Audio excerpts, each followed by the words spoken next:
কি রান্না হয়েছে আজকে? কি রান্না হয়েছে তোকে তো রান্না করতে করতে বললাম। চিচিঙে পোস্ত ভাজা করেছি, আলু বাটি দিয়েছি, ঘি দিয়ে খেয়ে যাবি। থাক, তাহলে আমি রুটি নিয়ে চলে যাচ্ছি আজকে আমি। তাহলে রুটি এই যে করেছি নিয়ে যা। আর যদি ভালো রান্না করি তাহলে ভাত খাবি? হ্যাঁ। ও, এই দিয়ে ভাত খাওয়া যায় না।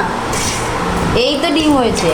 এই তো, এই যে ডিমের ঝোল করেছি, এই দেখো ডিমের ঝোল করেছি, আর গরম গরম ভাত। ভাত আর ভাত যাবে। হ্যাঁ।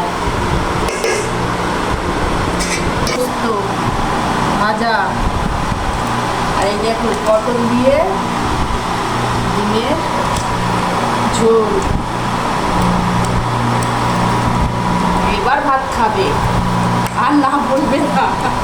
তরকারি তরকারি যদি মনের মতো হয় তবেই ভাত খাবে, নাহলে ভাত খাবে না।